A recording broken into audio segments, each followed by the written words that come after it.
agazi hano ubw'ubuntu n'imbabazi zawe. Yewe nk'umwana w'umuntu ntacyo nshobora kuvuga, nta n'icyo nabwira abandi, kuko ni umunyantege nke, ni umuntu ukiranirwa, ariko mpagaze hano gusaba ngo amaraso yawe Yesu Kristo anyeze ahadatunganye hatunganye, kandi anyezanye n'abagiye kumva, kuko ntabwo ari jye uvuga ariko ni wowe wivugira. Reka ijambo ryawe ryinjire mu mitima y'abana bawe kandi ryera imbuto wateganije mu izina rya Yesu Kristo. Uyu munsi uzaba umunsi w'urwibutso, buri mupapa wese azavuga ati numvise Imana imbwira, numvise Imana impagurutsa, numvise Imana inyobora, numvise Imana ihindura ubuzima bwanjye. Icyo nicyo twifuza, kugira ngo Umwami muri uru rugendo turimo tuzahure twese mu bwami bwawe, nk'uko wayoboye ubwoko bwa Isirayeli wifuzaga ngo bose bazabone Kanani. Natwe turifuza ngo aha hantu turi ntihazagire umuntu uzabura Kanani yo mu ijuru. Tuguhaye icyubahiro, dushyize izina ryawe hejuru, turasaba ngo umwuka w'Imana amanuke, umwuka wera azasura ubwoko bwe, kandi azavuga n'imitima yacu, kandi azatwuzuze. Twese dufite inyota. Ubwo Mwami unkoresha akanwa kanjye, ariko nanjye unyigishanye n'abana bawe, n'abamama bari hano, n'abakobwa n'abasore, buri wese ufite icyo wamugeneye, kandi buri wese umuhaze, kuko tuje hano dufite inyota. Mwami turagushimye kuko n'umugoroba udasanzwe, turakwimitse ngo uganze uzutegeke amavi yose hano apfukame mu izina rya Yesu Kristo, maze wishyirwe hejuru, uganze utegeke mu izina rya Yesu Kristo. Turamaganya umwuka wose wo kurangara, turamaganya imbaraga z'umwijima, haba hano haba mu kirere cy'aha hantu, tuburijemo imigambi ya Satani mu izina rya Yesu Kristo. Reka amaraso ya Yesu Kristo yamenetse i Golgotha ku bwacu twese aba ari yaduhisha, tuyihishemo, maze ubwiza bwawe tububone uyu munsi. Tubisenze tubyizeye mu izina rya Yesu Kristo umwami wacu, amen. Mwakoze. Bonne fête nanone. Happy Father's Day once again. Araba zaba papa, For the future fathers, araba ari no munda, and the one still in the nawe tubona bose n'abatari kumwe natwe, that we're seeing and those that were not. umunsi mwiza. Have a wonderful day. Amen. Amen. Yantangara ibintu by'Imana. I'm often shocked by God's things. Gitondo twavuze tuganira n'abakozi b'Imana. This morning we were talking with the servants of God. Baje no kubashimira kuko hari abapasiteri benshi badatanga aha hantu. And I would like to thank you Hari abapasiteri benshi bakomeye kuri pipitire bakavuga bati nta wundi uhahagarara. because many pastors are not willing to share the place of preaching. Ariko ndashima umukozi w'Imana, But I thank the servant of God na komite y'abamama, and the women's committee. Imana ibahe umugisha. May God bless you. Ubu ni ubuntu bukomeye. It's a blessing. Ndumva uyu munsi w'abapapa ntazabibagirwa. 2016. And I'm not going to forget this Father's Day. Amen. God bless you. Ubwo rero nibutse ikintu twaganiriye hashize mwaka ntabwo urashira, twakoze accident. We talked about the accident that Njye n'umutware wanjye we had, me and my husband. twari tugiye ku Gisenyi, hanyuma tugera ahantu tugiye kugera mu Ruhengeri. Going in Gisenyi, almost in Ruhengeri. Haza ingurube iturutse iburyo. And we saw a pig coming from our right. Hanyuma ashaka guhunga ingurube. And wanting to avoid the pig. Imodoka ananirwa kuyikontrola. He lost the hari control of the akavuga car. gake iranyerera. And since it was raining, the car Hanyuma iragenda ikubita ku giti. cyari à gauche, and hit the tree that was on the left. igiti kirakuka, And the tugaruka tree mu muhanda iribirandura nk'inshuro ntazi izo arizo. fell. We went back into the street and Numva twaramenye ubwenge twunamye ahantu hejuru ya kanivo. and turned over and over again, and we got conscious again after when the car was on top of the canal. Okay, murabyumva. Ubwo rero twaheze aho ducuramye, Upside dufatwa down n'imikandara. with our belt on. Ababonye iyo foto barabizi, byari ibintu biteye ubwoba. And for the people that got the chance to see the picture, saw that it was scary. Abantu bose bari bazi ko twapfuye, Everybody thought that we were dead. ariko twavuyemo nta n'agasebe na gato. But we got out of it. Hanyuma tubaza Imana, And we asked God, iyi minsi utwongereye yo kubaho these extra days that you're giving us no kugira ngo dukore iki? are for what? Kuko n'uyu munsi n'abana baba bavuga ngo ababyeyi bacu bari bapfiriye umunsi umwe. Because even till now, our children are still saying that both of us were Ntabwo going to byari lose both of byoroshye, our byari parents. byoroshye kubitekereza, It wasn't easy to think about it, ariko twabonye ikiganza cy'Imana, but we saw the hand of twabonye God, kugira neza kw'Imana. and we saw His goodness. Kandi n'uyu munsi wa none Until now, ndemeza ko hari umugambi ukomeye Imana idufite. I believe that God has a good plan for us. Muri uwo murimo rero ndibwira ko harimo no guhagarara hano. And in that word, I believe that standing here is part of it. And I thank the Lord for that. Numva nta kintu nakwanga cy'umurimo w'Imana. I feel like I can't refuse anything from God. Kuko ntabwo ari jye, ntacyo mfite ngo mbe nibeshejeho, n'ubuntu bw'Imana kuba ndi muzima. Since it's not me, but by His grace that I'm still alive. Naje rero numva nishimye. So I came with joy.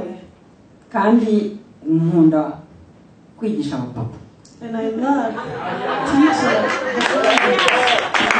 Kandi nkunda no kwigisha abamama. I also love teaching mothers. Mu itorero ryacu nabaye umumama uyobora abandi imyaka nk'icumi. In our church, I was leading the women for almost 10 years. Noneho abapapa rero bamenyereye kuntumira kenshi kubera ko mu bantu bagenda bakababwiza ukuri n'iki. And the fathers love to welcome me because I'm one of the people that say the truth. Hari ubwo ngira ngo ndavayo bandakariye banyanze. Sometimes I feel like I will leave the place with all of them being angry. Ariko bakongera bakantumira. But then again, they call me back. Kuko numva ngomba kubabwiza ukuri, kuko numva Imana yabishyize ku mutima. Because I feel that I have to say the truth as the Lord has put it in my heart. Namwe ntimunyange. So hopefully don't hate me today. Kuko ndababwiza ukuri. Because I will be honest. Amen. Amen. Kandi nababwije ukuri naba ntari mu nzira y'Imana. And without being honest, I wouldn't be in God's way. Imana ishimwe. God bless. Glory to Him. Bakimara kumbwira ko nzaza kubaganiriza kuri uyu munsi w'abapapa, When they told me that I'll be sharing with you on this day, nahise numva ijambo ry'Imana rije ku mutima. I felt this word of God on my heart Ni ijambo ry'Imana nkunda cyane, that I really love. riri mu itangiriro, In Genesis, umurongo wari chapitre 18, chapter 18, umurongo wa 19. verse 19. Wenda hari uwawudusomera, sinzi n'ufite mu cyongereza cyangwa mu gifaransa. Chapter 18, verse 19 says, "For I have chosen him so that he will direct his children and his household after him to keep the way of the Lord by doing what is right and just, so that the Lord will bring about for Abraham what he has promised him." Amen. mu gifaransa And in French, uyifite yadusomera. Car je l'ai choisi afin qu'il ordonne à ses fils et à sa maison après lui de garder la voie de l'Éternel en pratiquant la droiture et la justice, et qu'ainsi l'Éternel accomplisse en faveur d'Abraham les promesses qu'il y a faites. Amen. Amen. Mu Kinyarwanda baravuga ngo kuko icyatumye mumenya ari ukugira ngo ategeke abana be n'abo mu rugo rwe bazakurikiraho gukomeza mu nzira y'Uwiteka, bagakora ibyo gukiranuka, baca imanza zitabera, kugira ngo Uwiteka azanire Aburahamu ibyo yamuvuzeho. Amen. Amen. Amen. Nagira ngo Aburahamu umushyireho izina ryawe. So I would like you to Kugira ngo put your uvuge name instead of Abraham, Uwiteka azanire Kayijuka ibyo yamuvuzeho. so that the Lord may Buri muntu ashyireho izina rye. bring what He promised to your own name. Amen. Amen. Hariho icyatumye Imana ikumenya. There's a reason why that Amen. the Lord knows you. Amen. Ntabwo byagize bitya ngo bibe impanuka. It wasn't by chance. Kuko Bibiliya iratubwira ngo Imana iratuzi ngo tukiri mu nda z'abatubyara. Because the Bible tells us that God knew us even in the womb of our Ngo mother. tukiri insoro, tukiri ikintu kidafatika, ikintu utaha forume, ikintu utavuga ngo ni iki, ariko sinzi niba hari ababonye ecography. Iyo ubonye muri ecography ukuntu umwana aba atangira ameze, umenya nta forume nyine. So God knew us when we had no shape, shapeless. Icyo gihe Imana yari ikuzi. God knew you. Imana ishimwe cyane. Amen. Ibwire ngo Imana yarinze. Tell yourself God knew you. Harimo abapapa hano barebare b'ibigani nyine bakomeye, There are some tall fathers ariko here. Imana yari ikuzi uri akantu kataboneka, kadafatika, kadafite icyo kakwitwa, ariko Imana yari ikuzi. But God knew you when you were still nothing at all. Icyo kintu kiratangaje cyane. And that is surprising. Noneho akavuga ngo kuko icyatumye mumenya hari impamvu. Amen. And Icyambere the first reason why, ategeke abana be, so that He may abo mu rugo rwe, direct His children, abariho ubu His house, n'abazakurikira, and the one after Him, kugira gute gukomeza mu nzira y'Imana, to keep on going the gukomeza right mu way, nzira y'Uwiteka, in His way, ngo bakora ibyo gukiranuka, doing the right things, baca imanza zitabera. doing Amen. the right things. Amen. Ikindi cya kabiri, The second one, kugira ngo Uwiteka akuzanire, so that the Lord may bring wowe you, papa, Father, akuzanire ibyo yakuvuzeho. so that He may bring what He promised. Imana ishimwe cyane. Amen. Sinzi ibyo Imana yakuvuzeho, I don't know what God promised. ntabwo mbizi, I don't know it. ariko kugira ngo ibyo bintu bisohore, But for that to happen, kugira ngo ibyo bintu bifate ubisingire, for you to be able to take hari it inzira back, there's a way Imana igushakamo. that God wants you in. Imana ishimwe. Amen. Utegeke abana bawe, You have to abo direct your mu rugo children, rwawe, your household, kugira gute to keep the way gukomeza mu nzira y'Uwiteka. of the Lord. Imana ishimwe. Amen. Bibiliya iravuga ngo abagabo ni abatambyi, The Word of God says that men are abagabo ni abasacrificateurs, nibo priests. batamba ibitambo. They're priests. Ni ukuvuga ngo muri ab'Imana yatoranije kugira ngo uyobore rwa rugo urutambire ibitambo. Which means that you are the chosen one that is supposed to give the sacrifice to God. Kubera ko Satani abizi, And since the devil knows that, icya mbere akora, the first thing that he does uwo murimo for that task, uzasanga abamama aribo bawufashe. You feel that, you see that mothers are the one doing abamama ugasanga nibo babaye abatambyi, and the mothers are the ones bafashe uwo mwanya sacrificing. kandi umupapa niwe wahamagariwe kuba umutambyi wa mbere. They're taking that position when umumama ni umutambyi nawe ariko aza ari uwa kabiri. the mother is also a priest, but in second place. Imana ishimwe. Amen. Turimo turumvikana, turagenda hamwe. Are we together? No kuvuga ngo niba mpamagariwe kuba umutambyi, Which means that if I'm called to be a priest, hari ibyo nsabwa gukora. there's many things that I have to do. Ntabwo njya ndeba ukuntu abapasiteri cyangwa se na papa Kayijuka ukuntu iyo ategura ijambo ry'Imana. When I look at how pastors iminsi prepare mike the word of God, nashoboye kujyayo, aragenda akifungirana, ntabwo mama hoza ashobora no kujya kumuderanja, agategura icyo abagaburira. He goes on his side and lock himself and prepare what he has to feed you. Amen. Amen. Sinzi niba abapapa I don't know if fathers, mu mirimo myinshi mufite, in all the tasks that you have to do, sinzi niba muhura mu muryango nka family, sinzi niba ari wowe ufata iya mbere yo kuvuga ngo muze dusenge.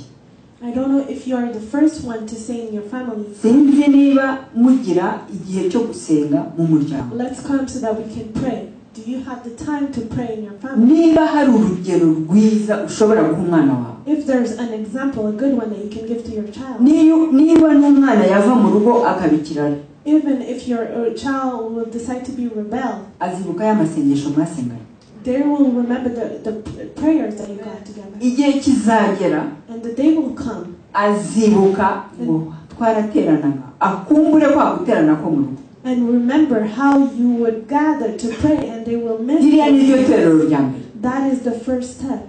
Natangaye mbona ahantu bavuga ngo niba umuntu yananiwe gutegeka be, And I was shocked by the nukuvuga ngo niba wananiwe gutegeka abo mu rugo, if you're not able to direct your ikibazo. household, there's an issue, ikibazo. there's a problem. niba ari kugenda ukamara icyumweru, niba ari iminsi 40, If it's ariko spend a week, birakwiriye ngo ibintu byose urimo bireke uvuge ngo ndaje Mana unyigishe gutegeka urugo rwanjye. you have to let go everything that you're in so that you can ask God to teach you how to direct your Imana home. ishimwe cyane. Amen.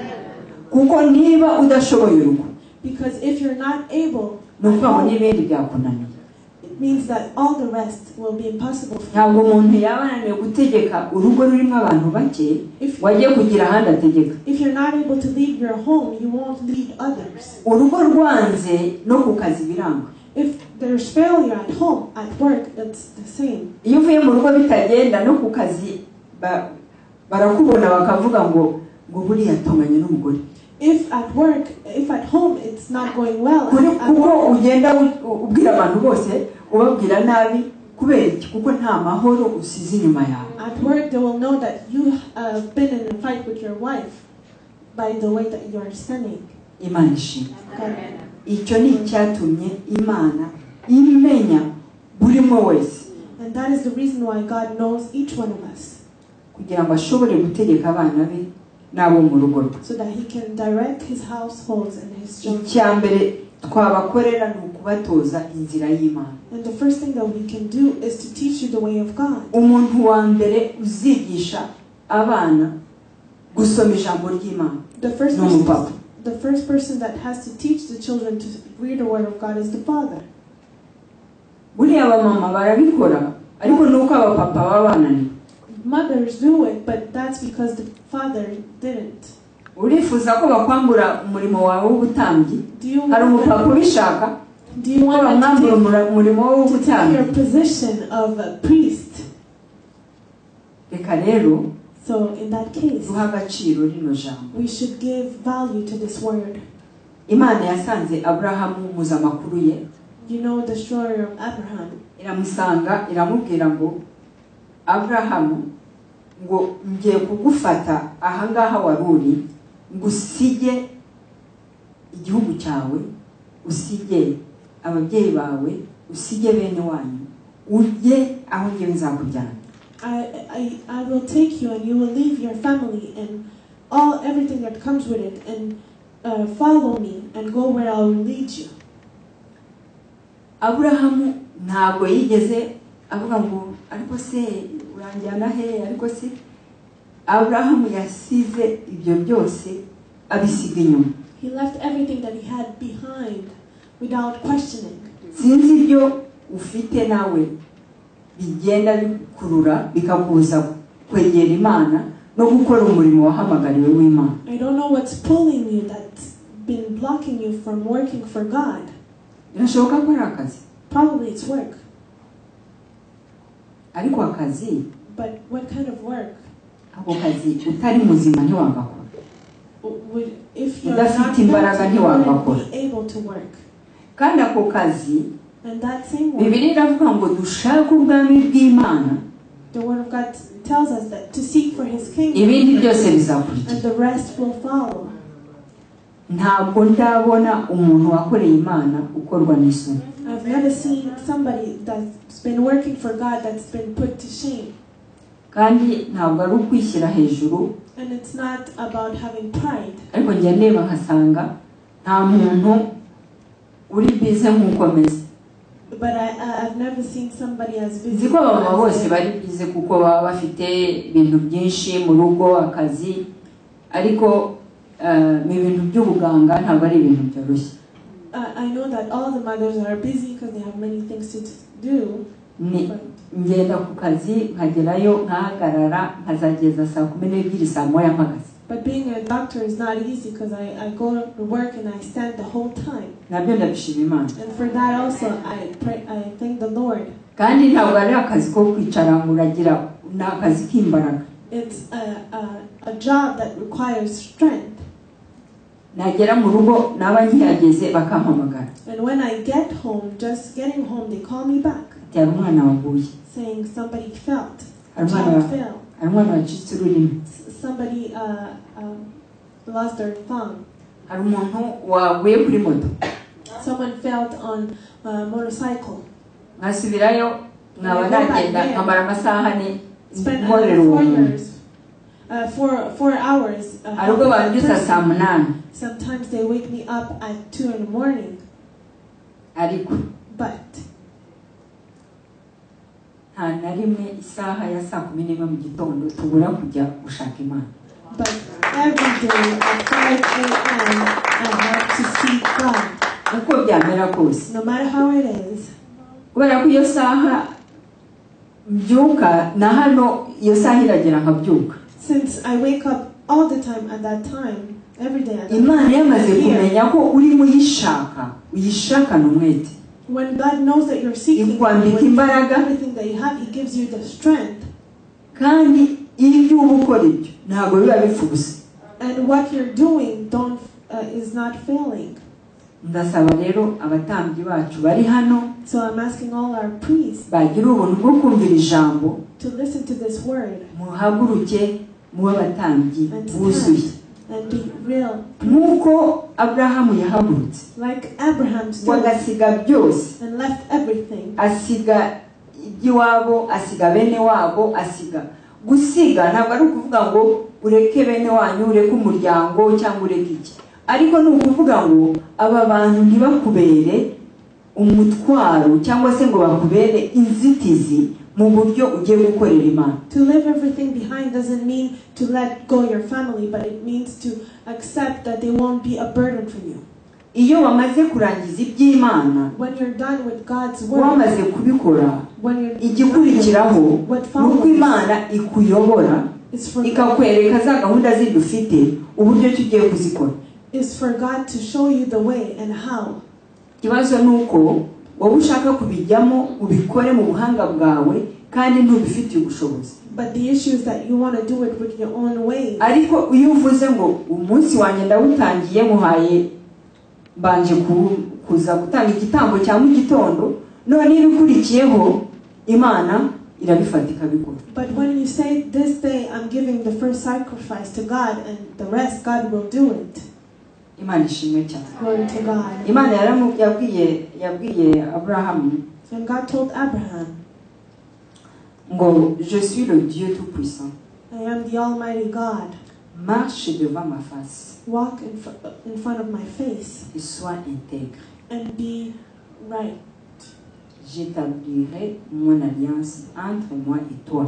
And I will build a covenant between me and you Je te multiplierai à l'infini. and multiply you to infinite. Itangiriro 17 In Genesis 17, umurongo wa mbere kugeza kwa kabiri. Abraham yarahagurutse Abraham stood ajyana isezerano n'Imana. and Abazi amakuru ya Abrahamu wenda tuyahine, yari umuntu ushaje, he was an old man. yari umuntu umugore we yamaze kurangiza menopause, yarayigize double. With a woman that didn't, without children, even after nta mwana, menopause, without a child, ariko arahaguruka but he stood akurikira Imana, aravuga ngo ndagiye. and followed God, saying, I'm going, Ntabwo yigeze ashidikanya. without complaining. Ndibwira ko wenda yari afite imirima yari yatangiye guhinga. Probably he had some plans that he already Ndibwira ko wenda hari plan yari yakoze n'inshuti ze. Probably he had some plans with his Wenda yari friends. yavuganye no kwa se wabo ati hari izi gahunda, ariko byose yarabiretse aragenda. But he left everything and left. Reka rero twikureho ibintu byinshi bigiye bitubuza gukorera Imana.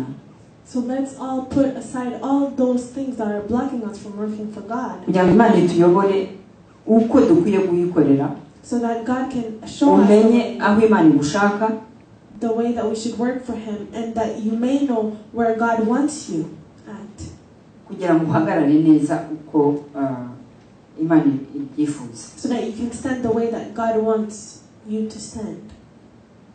Umunsi Imana iza kumubwira ngo azabyara, When the Lord told Abraham that he will have avuga children, ati ariko ibyo byose umbwira Mana njyewe nta mwana ngira. he said, God, but with every plan that you're giving me, I don't have a child. None si ibyo bintu bizagenda bite? Uzampa kuba ise w'amahanga ntagira umwana. So how will I have a great generation in front of me without having a child? Ariko Imana aramubwira iti umwana uzamubona kandi n'umwana uzaba wibyariye uzaba uvuye mu nda yawe. But the Lord told him, you will have a child and he will be yours. Sara ngo yarasetse. The Lord telling Sarah, Yumvaga she gishekeje. laughed, and she laughed. Ariko ndashaka kukubwira uyu munsi, But I want to tell you today, nta kimana itagukorera. there's nothing that God can't do. Nta na kimwe Imana itagukorera. There's nothing that's impossible to Him. Imana nitagikora nuko ari wowe winaniwe. If He doesn't do it, it's because Dufite Imana ishobora byose. Amen. Because God is Iki ni ikimenyetso Imana yatanze cyandikwa aha mu gitabo cy'Imana, abizera ijambo ry'Imana bivuge ngo niba Sara yarasamye nawe wasama. This is a sign that shows that if Sarah is able to bear a child, you're able also. Niba Sara yarasamye, If she was able, uyu munsi Imana yagukura muri chômage. today you may have a job. Niba Sara yarasamye, If she was able, uyu munsi wakira kanseri. today you can heal from cancer. Nta ndwara There's no ihagarara imbere y'Imana. sickness that can stand in front of God. Niba Sara yarasamye, And if she was able to bear a child, wa mwana wakunaniye yazahagara hano agakorera Imana. that child that's been rebellious is able to stand here and work for God. Nta kinanira Imana. There's nothing impossible to Him. Nta kinanira Imana. There's nothing that's impossible. Ubuhamya ni bwinshi ntabwo dufite umwanya wo kubivuga, ariko nta kinanira Imana. There's many things that we can show, but Nothing is impossible to him. ngewe ijambo nagendeyeho kugira ngo menye ko nta kinanira Imana. The word that I've went after to know that there's nothing impossible to him. ngikizwa ari ijambo ryankozeho cyane. When I was saved, there's a word that really touched me. iriya jambo rivuga ngo mbese ubw'Imana itimanye umwana wayo w'ikinege, saying that since God niba gave his only son, itarashidikanije kugira ngo wowe nanjye idukure mu kaga twarimo, if he didn't think about it twice, idukure mu cyobo, idukure aho twari tuzimiriye mu byaha, save us in our sins, ikadukiza, ikemera gutanga umwana wayo w'ikinege and to give his kugira ngo ujye yibuka ngo niba uriya muntu ari n'indaya ariko natanze Yesu yarapfuye kugwiriya ndaya. And you can remember that even if that person is a prostitute, Jesus died also for that. kugira ngo ijye yibuka So that he ngo niba nuriya mukobwa yarakuyemo inda natanze Yesu amaraso yamenetse kugwiriya mukobwa. That even if that girl did abortion, Jesus gave their blood for them. naho uriya muntu ari umwicanyi ariko hariho amaraso yamenetse igorogota kugira ngo uriya muntu abe umukiranutsi. That even if that person killed someone, the blood has been shed for them also. Bibiliya iravuga ngo niba itarimanye umwana wayo w'ikinege, And the Bible says that even since he gave his only ngo son, niki itazaduhana nawe. what can he not give to us? ni ukuvuga ngo ntacyo tutabona, Which means that there's nothing that we cannot njyewe receive. iteka naraza nkavuga ni Mana rero si wavuze si wabyivugiye, And all the time I would come and look at that uravuga ngo word, ntacyo utazaduhana nawe, saying that you said that there's nothing that you cannot give us with fungura him. umuryango rero, So open the door for me. fungura umuryango w'akazi, Open the door for the job. fungura umuryango. Open the door. Waravuze ngo niba ababyeyi kuri iyi si You said that if the parents on this earth badashobora guha abana babo ngo ibuye bazi umukati, are not able to give a rock to their child, niba badashobora bread, kubaha ikintu kibi kandi bazi Imana ikintu cyiza, if they can't give something wrong when they ask something good to God, ngo data wo mu ijuru how can our yabuzwa God n'iki? Amen. won't be able Kuduha ibyo tumusaba to give us what we ask him, kugira ngo data yubahirize. so that his glory can be shown?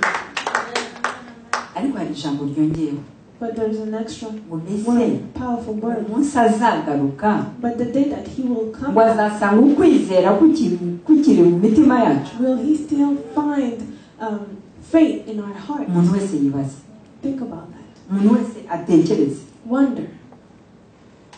Turi ubwoko budasanzwe, We are special kind. turi ishyanga ryera. We are the holy ones. Ntabwo Imana yagutoranije kugira ngo ikureke wandavure. God didn't choose you so that you can get Imana lost. ifite umugambi kuri wowe ku buzima bwawe. He has a plan for you, a purpose for your life. Ibi birasobanutse, biragaragara. It's clear. Nukomeza inzira y'Uwiteka It's written that if you keep his way ugakora ibyo gukiranuka, and that you do the right thing, Uwiteka azakugezaho ibyo yakuvuzeho. he will bring you to your promises. Imana ishimwe cyane.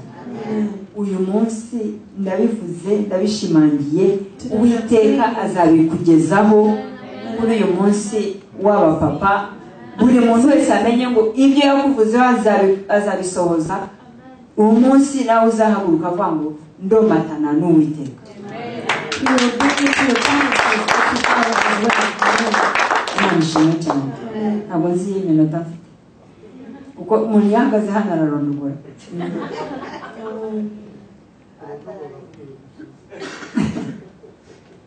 Imana ishimwe. Amen. Ndibuka twigeze kurwaza umwana, I remember one of our child was sick noneho yari hanze and out of the country arwara ivi, and had something wrong with their knee. noneho akajya yitura hasi, akaba ahagaze nk'uko So they could be standing rutiri kava mu ivi akitura hasi. and just fall suddenly. Noneho rimwe ndavuga ariko And one day I said, wajya kureba umudirekiteri wari ushinzwe kohereza abantu hanze barwaye. if we could go and see that director that was in charge to send people outside of the country that were sick. Ushobora guhungira ku muntu nibyo akagufasha. You can run after someone to get help, but ariko wa mbere uguhungiraho the first Imana one you yacu. have to run after is God. Kuko iyo ntikenera iyindi intermediaire. Because He doesn't need another We ahita avuga bigakoreka. person. He says and it happens. Noneho njya kureba uwo muganga kuko numvaga ngo azashobora kuko umwana avurwa. Hanyuma ngiye kumureba. So I went to see that man. Arambwira ngo ibyo bintu ntabwo byashoboka. And he said, that's impossible, we can't send him. Arambwira ngo ariko kuki utabwira Imana yawe. And he told me, why don't you ask your God?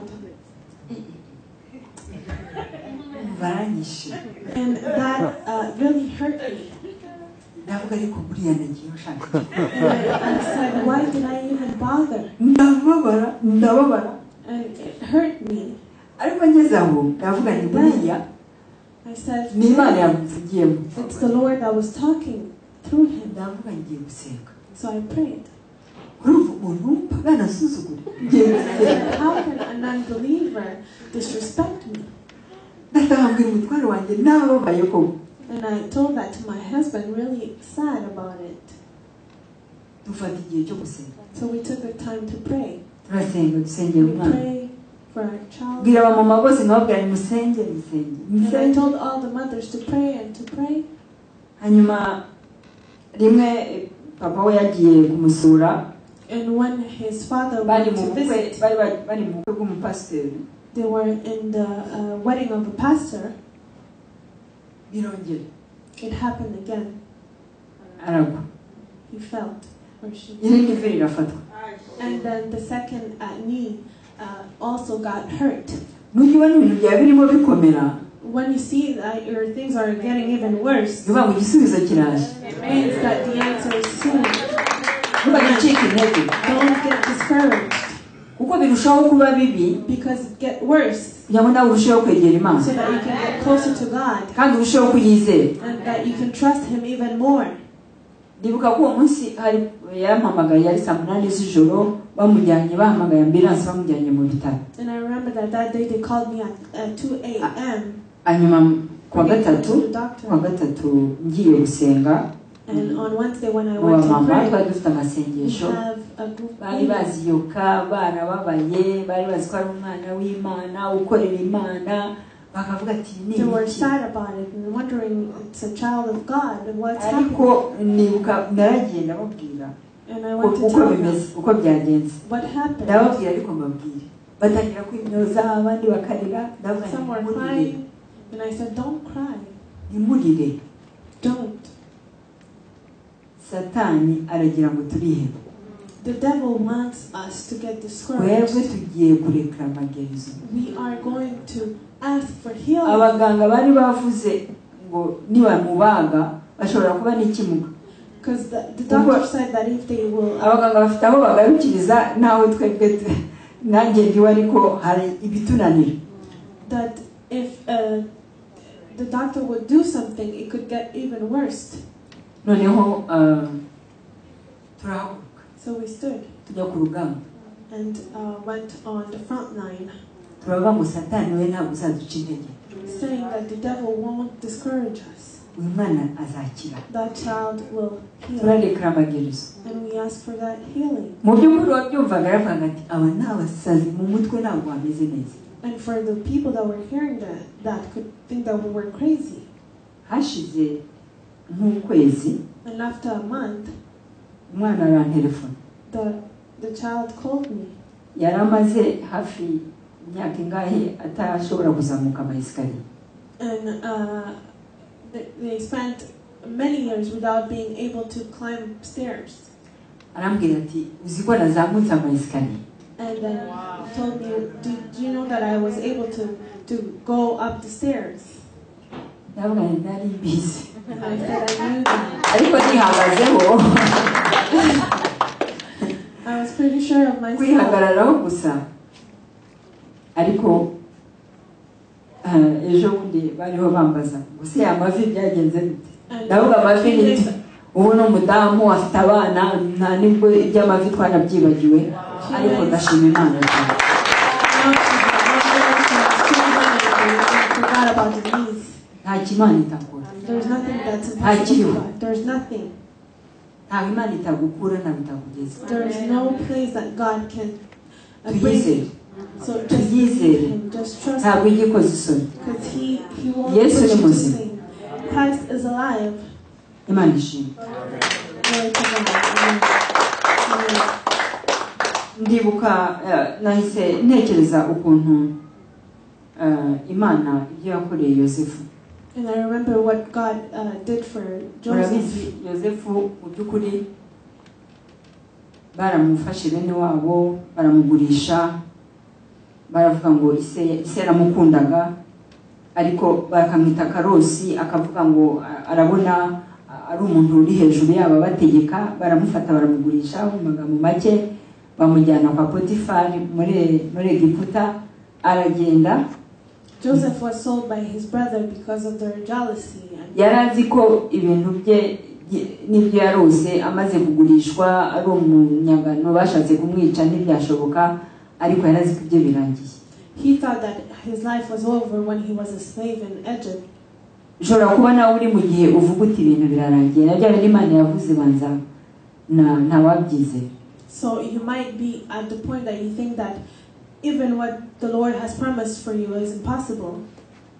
ariko bamaze kumugurisha. But after selling him, nakunze ahantu bavuga ngo muri mu itangiriro 37 in Genesis 37, ngo Yosefu agira ukuboko kwiza ngo shebuja abona yuko Uwiteka ari kumwe nawe ngo amubitsa ibyo atunze byose. Imana ishimwe. yagiye ari umunyagano ari umuntu he was a slave udashoboza udafite agaciro without ariko any hageze aratona. but when he got there, he got to another level. ariko icyatumye Imana imumugisha But look at what made yari God umugabo umukiranutsi bless him, because he yari was umugabo uri entene someone that was right. yari umugabo unezeza Imana That was someone I wanted to yari please God. umugabo udasanzwe. He was special. uko byagenze And what happened? umugore wa Potifari ashaka kumugusha mu cyaha cy'ubusambanyi. And the wife of Potiphar wanted to bring him into sin. aramubwira ati Imana databuja yampaye ibintu byose kubitegeka atari ko wowe ntabwo yakumpaye. And he said, my boss gave me everything so that I can manage it, but he didn't give me his wife. ejo nari ntunganira n'umwana w'umukobwa ambwira ukuntu yabaga kwa mukuru we noneho ngo abona aza gufata umugabo wa mukuru we aryamana n'umukozi. And then yesterday I was talking to this young lady that was living at her sister's place. niba hari icyaha kirimo gisenya ingo muri iyi minsi ni icyaha cy'ubusambanyi. And found her husband cheating with the housemaid. murabizi ko hari n'abapasiteri nabo baba mu busambanyi. If there's a sin that is destroying is adultery, because there's even pastor into that. Imana idufashe So may the Lord help kugira ngo us, itorero ry'Imana so that the church of God irandure icyitwa icyaha mu may mitima yacu. be out of sin.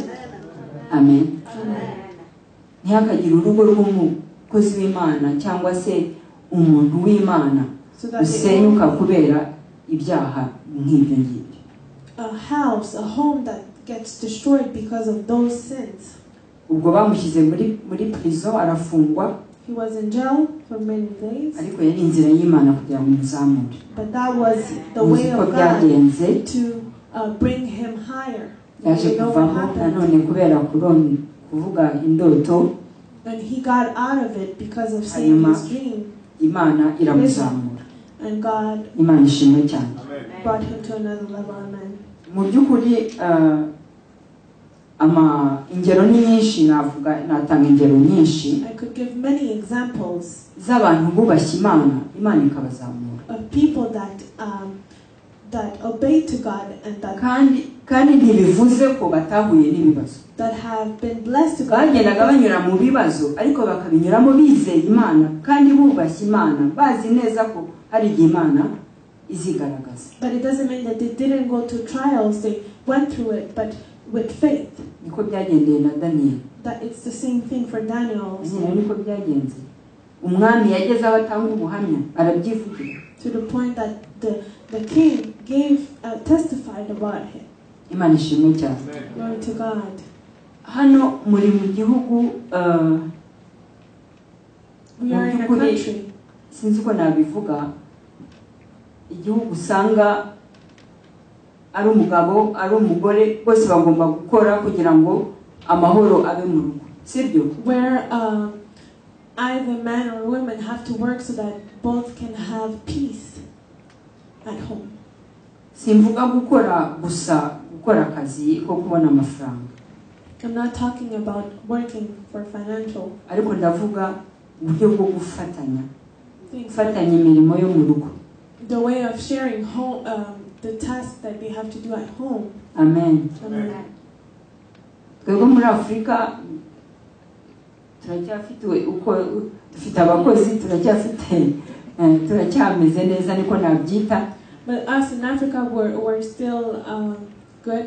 Umunsi naje rimwe gusura bakajya bagituye ahantu ya mbere hano mwari muri noneho rero mama wahoze yari yagiye mu kazi. The first time that I went to visit Kajuka's family, hanyuma ngiye kubona mbona Kajuka niwe ugiye kuntekera umurete. And I saw that he was going to cook an omelet for me. And I said, whoa. This is something.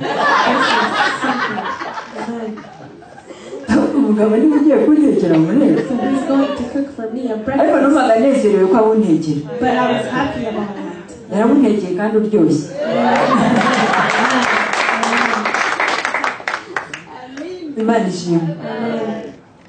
Ariko icyo bishaka kuvugira niki. The reason why I'm saying that is hano batubwiye ngo kugira ngo utegeke abana bawe to direct your children. Biragoye gutegeka umwana wawe atarabonye ukora ibyo uri umubwira. It's difficult to direct your child if he didn't see you do what you're asking them to do. Kuko turi ingero zifatika because we are the example, the role model to our children. If you're not his model, they will say, but my father didn't do it. Kera twavaga mu kazi tugataha twagera mu rugo noneho nkahita nirukanyira mu kikoni noneho twari wanjye akicara ku meza akicara ku ntebe.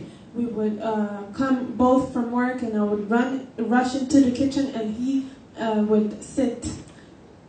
Abana bari bamuzi birukangaga bajya gufata babushi kamamira. And the children that knew him would run to go and get his shoes, home shoes. Nobody would bring them for me because I had no time to sit.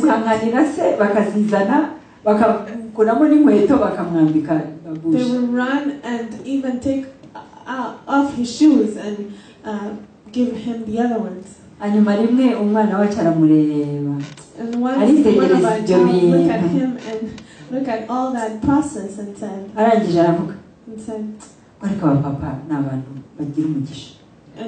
but the father, you are really, really blessed. You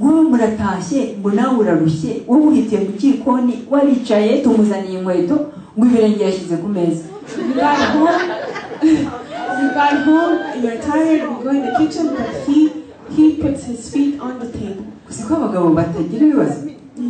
They don't have issues at all. So in their home, they will do exactly the same thing because that's what they saw. And I told him, what daddy is doing, ni mu gihe cye, It's from his wowe si mu generation. gihe cyawe. That's not from your time. Ejo bundi uzaba wagiye hanze wicaye wenyine. Tomorrow you'll be sitting alone. Nubona umugore uzicara uvuge ngo agende yirukanye wowe wicare ushyire ibirenge ku meza. And when you will have a wife, you will tell her, go and run, and then Navuga ni ibyo ngibyo put it on byibagirwa. your table. Forget about that. Urugo rwawe ruzasenyuka uwo munsi. If you do that, your home will be destroyed. Noneho rero n'abana bose bari mu rugo nakundaga kubabwira, ubundi nakundaga kubakoresha, nkafata igihe cyo gusezerera abakozi muri vacances bose kugira ngo bakore. So in vacation, I will ask the housemaid to go on vacation also, so that the children can do all the tasks at home. So, uyu muco rero ni umuco mwiza cyane wo gufatanya. And this culture that we have here to help each other is good. Nibyo rero nakundaga kwigisha abapapa iwacu mu itorero. And that's what I love to teach Nibyo nkunda our kubabwira. fathers back home. Noneho rero nkababwira nyine iteka ntabwo urugero ku mutware wanjye kubera ko niwe mbona nyine ibye. After him, I give the example of my husband because he's the one that I can see. Iteka aba yicaye aho yihebye ko iyo mpagaze imbere ngiye kumuvuga. He's always afraid that I'm going to talk about him when he sees me. Umunsi yaje ino araza ageze kwa Steve, noneho Steve yagiye ku kazi yamusigira urugo. So when he got here, he went to Steve's place, and when Steve left to ajya go to kubazimana. work, the Ajya muri visitors came. cuisine ngo abazimane. So he wanted to bring something for them, and he went into the kitchen. Aragenda rero araterura ibintu byose abonyeyo ashyira ku sahani arazana. So he went there and took everything that he saw Noneho and put muri it on ibyo his ngibyo plate. yazanye And in aravuga that there ariko were, ibi byo ntabwo mbizi reka mbyeho numve.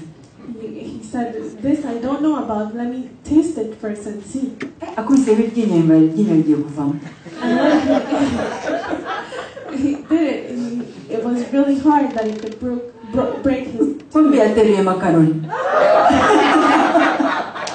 But that was macaroni. Pastas.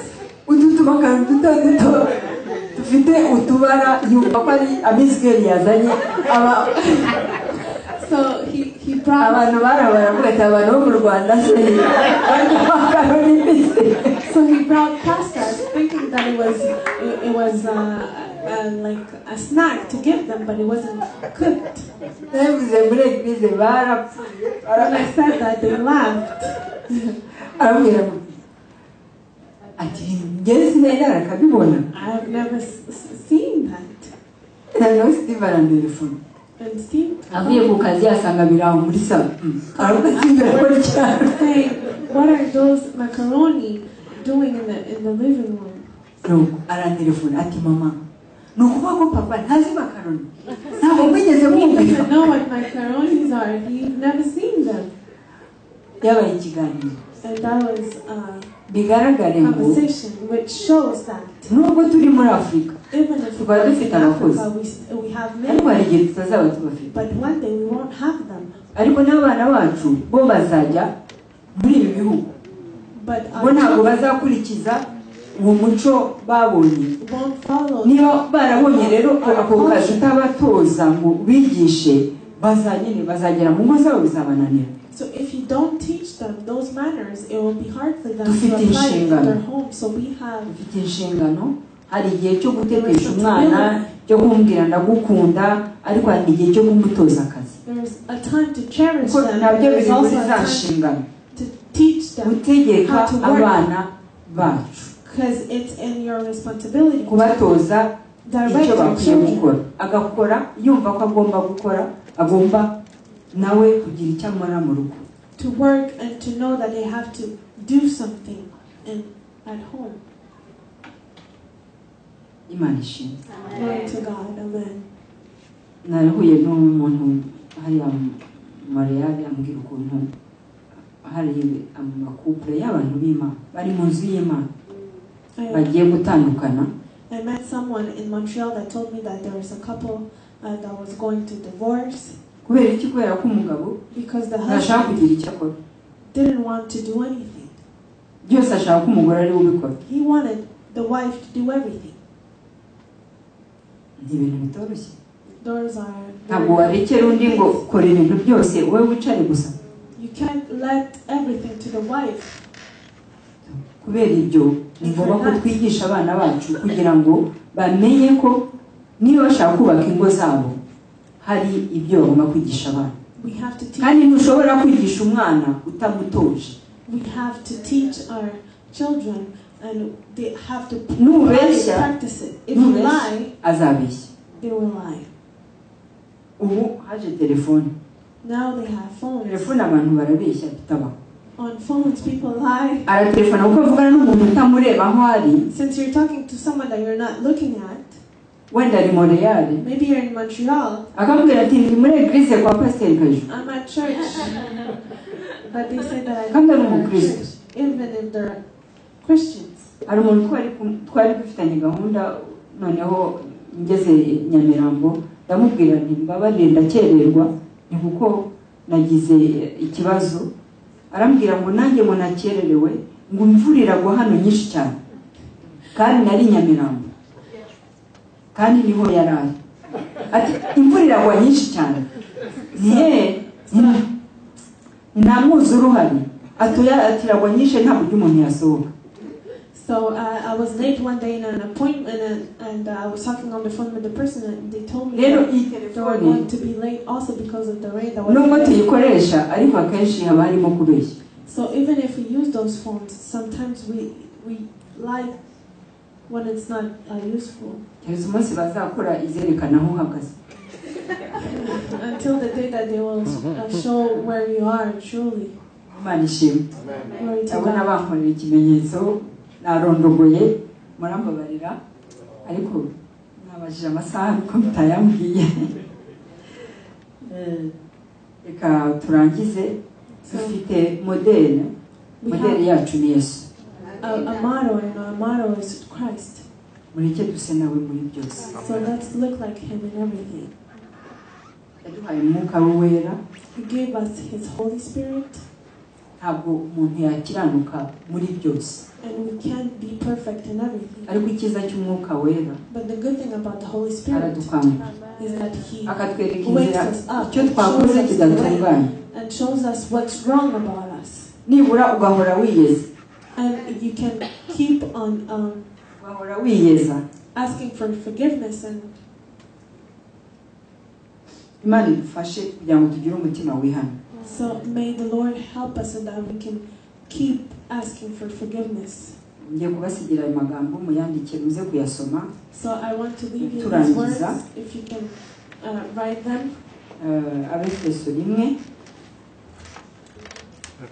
Efeso 1. Ephesians 1 3 kugeza ku 10. 3 to 10. Philippians 1 9 kugeza 11. Verse 9 to 11. Ikabenda some aho ba Philippians turangiza. So let's read those the word in Philippians 1 9 to 11 just to conclude. Ngo kandi iki nicyo mbasabira. Philippians kandi iki nicyo mbasabira kugira ngo urukundo rwanyu rurusheho kugwiza ubwenge no kumenya kose, mubone uko murobanura ibinyuranye kandi mubone uko muba abataryarya n'inyangamugayo kugeza ku munsi wa Kristo, mwuzuye imbuto zo gukiranuka ziheshwa na Yesu Kristo, kugira ngo Imana ishimwe kandi ihimbazwe. And this is my prayer, that your love may abound more and more in knowledge and depth of insight, so that you may be able to discern what is best and may be pure and blameless until the day of Christ, filled with the fruit of righteousness that comes through Jesus Christ, to the glory and praise of God. Amen. Glory to God. Amen. If you can please stand so that we can pray.